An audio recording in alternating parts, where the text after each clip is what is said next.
Remembering someone meaningful from her past gives McKenzie the fuel she needs to give the final blow and knockout to her nighttime eating.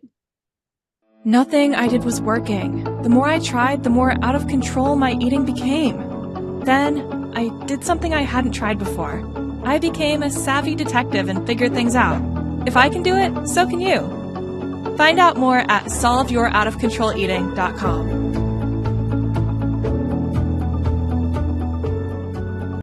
Welcome to Solve Your Out of Control Eating. I'm Victoria Todd, a child and adult psychoanalyst and an eating disorders specialist. And I'm Michelle Holtzberger, a clinical social worker. But in the virtual world, we are savvy detectives. We solve real-life eating mysteries, like today's. And we're going to teach you how to become a savvy detective too. So here we go. Step into our virtual office for this brief therapy session, and then stick around afterwards to hear our detective work and practical advice. Now, here's McKenzie. Well, the binging continues, and I've been racking my brain trying to figure out what's going on with me. What are your thoughts? I just hate March. It's been so cold. I'm running around in winter coats, hats, gloves, and I'm even cold in the house. I sleep in flannel pajamas and in my thickest socks. It's supposed to be spring, but it's always cold in Ohio in March. So that can't be causing me to eat like crazy. And then there's taxes. It's kind of crazy because I'm almost OCD when it comes to keeping my business receipts. In fact, I don't know anyone who has a better system than I do. I'm very good at organizing things like that.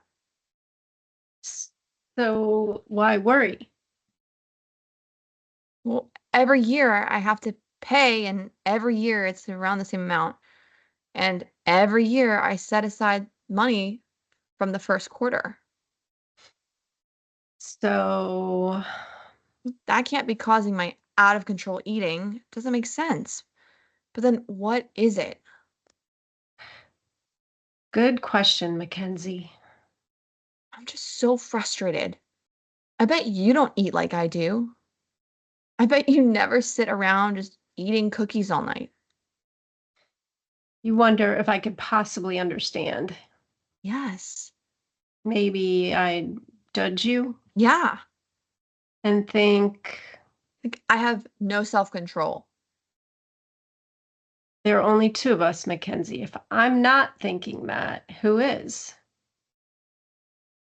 Maybe I am. I don't have any self-control. I'm obsessed with archway apricot filled cookies.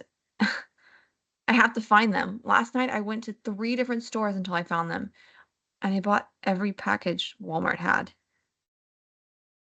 Those are your favorite? Yeah.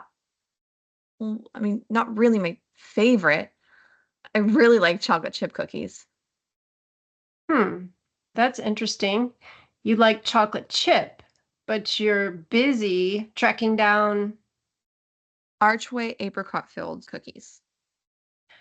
Okay, Mackenzie, tell me about the apricot cookies. Well, my great aunt Hannah ate them, and she was a little mouse of a person, like 5'2". I doubt she ever weighed like 100 pounds, but she always had those cookies when I visited. Is this the aunt? She was like a mother to me, better than a mother, kinder than a mother. She bought me like so much stuff, jewelry, cute clothes, really fancy like Barbie clothes. When I stayed at her house, we would go downtown on the bus and have lunch at Higbee's, catch a movie, go to the art store. She bought me sketch pads and all these wonderfully colored pencils. Sometimes I got to stay all night and we would watch horror movies, and she'd let me sleep in her bed. She had a really tall antique bed and a big puffy comforter. She had this little dash hound named Snickers. He'd sleep with us too and snore all night long. But I didn't care because that made me happy. McKenzie, I see a sadness. Can you tell me about your sad feelings? I just wish that she would have lasted a bit longer, but she was old and her body wore out. It all started when she fell at church and broke her hip, and then she had surgery, and then they sent her to a rehabilitation center. But they said she wasn't trying at physical therapy, so they sent her to a nursing home, and she walked in and never left.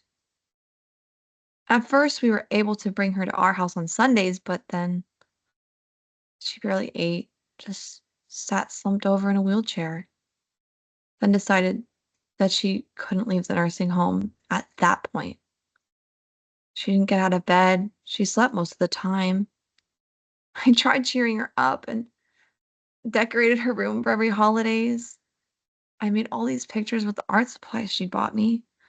Thanksgiving, Christmas, St. Patrick's Day. She loved St. Patrick's Day. She loved the songs and the food, going to church, and getting together with relatives. I'm sorry. I don't mean to be so sad. I mean, for Pete's sake, it's been years since she died. Well, sad is the right feeling to have. What a loss. Aunt Hannah was such an important person in your life. She was. She died the day after St. Patrick's Day at 1 in the morning. It's like she lived through one more St. Patrick's Day, but then she was gone. McKenzie, no wonder you hate March. My gosh, I totally forgot. Her birthday was March 10th, and then she died on March 18th. That's probably why I'm so sad right now. I'd give anything to have her back, just for one day. We could have lunch or go to a movie. If only I could bring her back. I think you do bring her back, Mackenzie. I think you've been bringing her back with those cookies. And now you can bring her back with your memories, with your words. You can talk about how important she was to you and all the things you did together. I am so glad you shared your story with me. Thank you Or for helping me remember. All right, Vicky, now comes the detective work. What did you think? How many times I've sat with patients who are trying their best to figure out why their eating is out of control. I have felt their desperation and utter frustration as we traipse through the weeds together. And then I get to share in their relief when we finally hit pay dirt. So, was sadness the missing feeling? Kind of.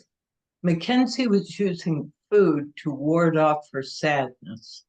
It was as if she was saying, I can't think of the loss of my sweet little aunt because I'm too busy eating nonstop. Well, this reminds me of a previous video when we did Laura, who was engaging in binging, and she was doing that to deal with her grandpa's death. Yes. So she didn't have to deal with her grandpa's death. And I remember her words, that sadness was too big. Yes. That's where the not wanting to know comes in, trying to protect yourself from feelings that seem overwhelming for one person. But when you have a therapist, you're not all alone with the big feelings. You have an ally. Well, if someone is alone, they don't have a therapist, and they are struggling, what do you suggest? Get out your magnifying glass and go searching for clues. Start with what's currently going on in your life. What's been bothering you? Do the same thing McKenzie did. Rule things out. It's not the cold weather or the taxes. Nothing new there.